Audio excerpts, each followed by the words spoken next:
Hey guys, I made a video about the new firmware update for the Canon R5 C, and that new firmware update at the time was 1.0.4.1, as you will see in the title for the video that I'm about to play. So I made this video, I uploaded it, did my thumbnail description and everything, and then I went to go look for the firmware download link so I could easily supply it for you guys to click on it, go there, download the firmware upon listening to my review of the things that I like the most about it, what mattered to me, and then I realized that they had yanked that firmware. So if you are well, you can't find 1.0.4.1, but if you have downloaded it and you've just been holding on to it and thinking about using it, don't do that.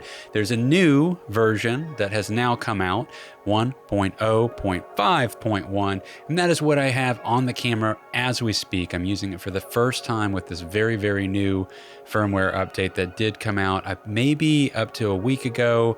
Long story short, I've been busy.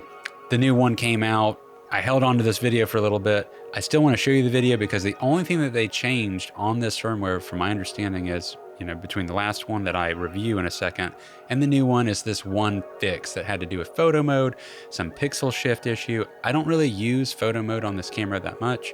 I barely use it, to be honest with you. I really use this camera primarily as a video camera, and that is what this review is about. Really about the video functionality of using this camera with this firmware. But rest assured, the new 1.0.5.1 that I'm on now apparently resolved the photo issue. So all in all, you're going to want to get this firmware. Here's my endorsement of the 3 things that I like the most about it. Please disregard the title 1.0.4.1 at the beginning, knowing that it's the same thing as this. It's just that now I've got that one fix to sleep easier at night in case I want to do some photos.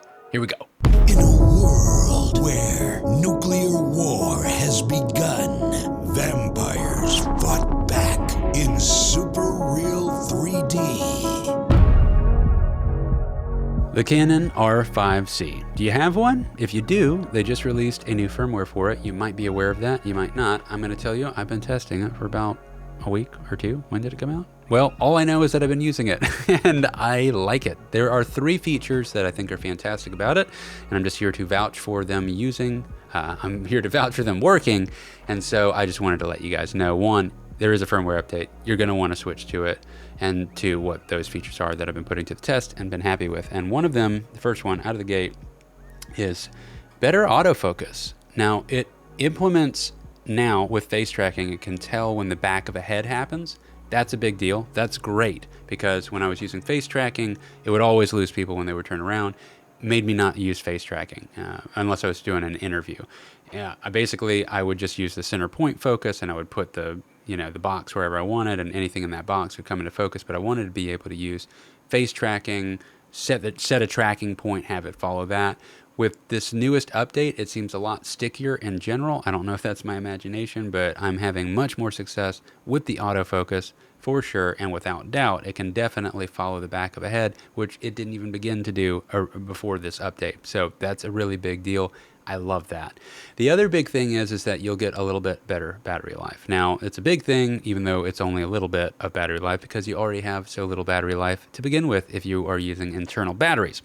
And it increases it, I forget the exact percentage, but I'm just telling you straight up, I'm getting another 20 minutes out of my batteries with it. So that's pretty good, because these batteries oftentimes are only lasting about 40 minutes for me, so now I'm getting about an hour out of one. That's a big deal. That's a big difference, especially if I'm using something like my Tilta Hydra Alien Arm system and filming car-to-car driving shots. And if I've got that unit on the back of my vehicle and I've got this camera mounted, Canon R5 C, onto the RS3 that's connected to the Hydra Alien Arm, all that stuff's rigged up, and it takes a while to get that balanced out. And if I have to switch the battery out, I got to pull it back off, and then I got to make sure that the balance is right again. I got to reset it, and it's really fast paced out there trying to film car-to-car driving shots.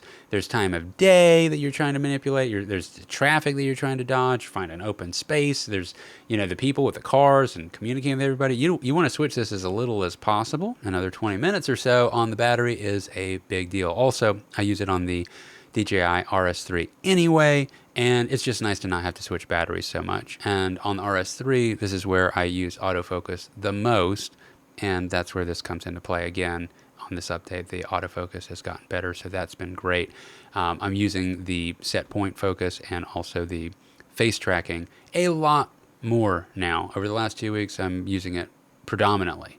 I'm rarely going to the center point focus now, so that's a big deal for this camera. And then the other thing that I will mention that is really nice about these little updates here is that it also can switch back and forth between photo and video mode quicker. It was 6 seconds. Like, so if you screw up on your little dial and you miss the middle mark and it goes to photo and then you have to go back to video or you're trying to get it off, you know, like that just, it takes a while. I mean, going to off is always quick, but getting back over to video if you went to photo and you went in the wrong direction, this can be a real nuisance. So to cut the time in half is great. I do think that it still actually takes an additional second or second and a half if you're going from photo to video mode, I believe. No, maybe it's video to photo mode. One way, it feels like it's quicker one way than it is the other. Maybe I'm wrong. I haven't timed it. I'm pretty sure that one way is a little bit longer still, but both are quicker than it was. So that's good because I shoot past the middle point all the time on accident. It's just annoying. And I'm trying to, you know, I don't know, if you're grabbing the camera from behind, sometimes you get reversed around, you go the wrong direction on it. It's just annoying. So it's better to have that quicker. So I highly recommend, if you have the R5 C, get the firmware update. I'll put the link here in the bottom where you can just go straight to the page and download it from Canon. But install that guy, and it's absolutely worth it. Just those few things is really improved the camera. I know these are relatively small updates, but they're a big difference in the experience of getting to use the camera out in the field. So I highly recommend it. Still love the camera. It's a fantastic camera. So good. All right, guys, enjoy your camera. Get that firmware update if you haven't. And if you've had a different experience with the firmware update, let me know in the comments. I'm kind of curious, but my experience so far has been great. And let me know if there's a feature that I'm blazing past that I'm just not taking advantage of that they improved about it. I know that there were more things, but to me, the list, that was the only stuff I remember caring about. And I immediately had to get back out in the field this past week. So I haven't even gone back to the list to see what other stuff, but pretty sure those were the 3 things that I saw. Like, I care about that, that, and that a lot. So I'm going to go ahead and upgrade now. All right, guys, best of luck. Take care. Peace.